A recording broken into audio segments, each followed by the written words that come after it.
It was difficult. It's hard. My son's got autism. My mum's got partial loss of sight. She now lives closer to us and lives on her own, unfortunately, after my dad passed away with cancer.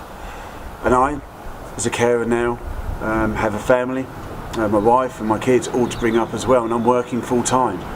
It's tough.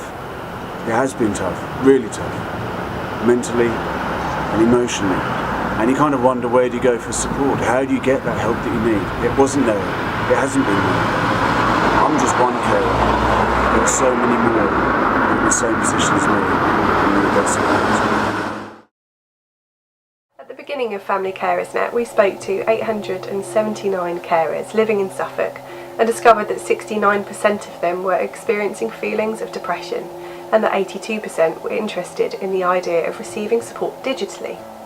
This confirmed to us the need for an online community that could help carers who are isolated at home and unable to get out.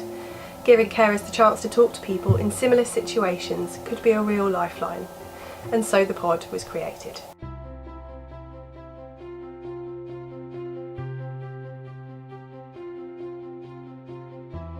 In the UK, there are currently over 6 million unpaid carers looking after a loved one. According to Carers UK, this number is set to rise to 9 million by 2037. Sophie, how can technology help carers and your team? Well, I think being a carer is not 9 to 5, so it doesn't fit into that time scale. Carers need to be able to access support at a time and a place that's convenient to them. They can't always leave the person that they care for, so they can't leave the house, so they need to be able to access support from within their home. And Sue? And it's the same for counselling. At the moment we can offer telephone counselling or face-to-face, but you know, often that's not suitable, especially if they don't want a carer to know that they're having support.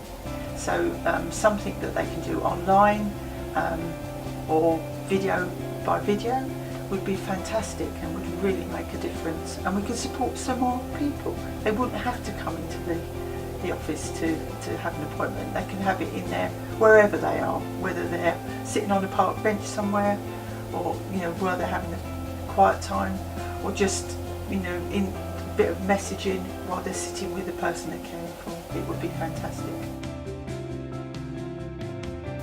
And through the funding from Comic Relief, we and other organisations like us can support so many more carers through the pod, by development of it to the next stage, by adding the live messenger chat and adding the live video. There's so much more we can do to help all the millions of carers in the UK.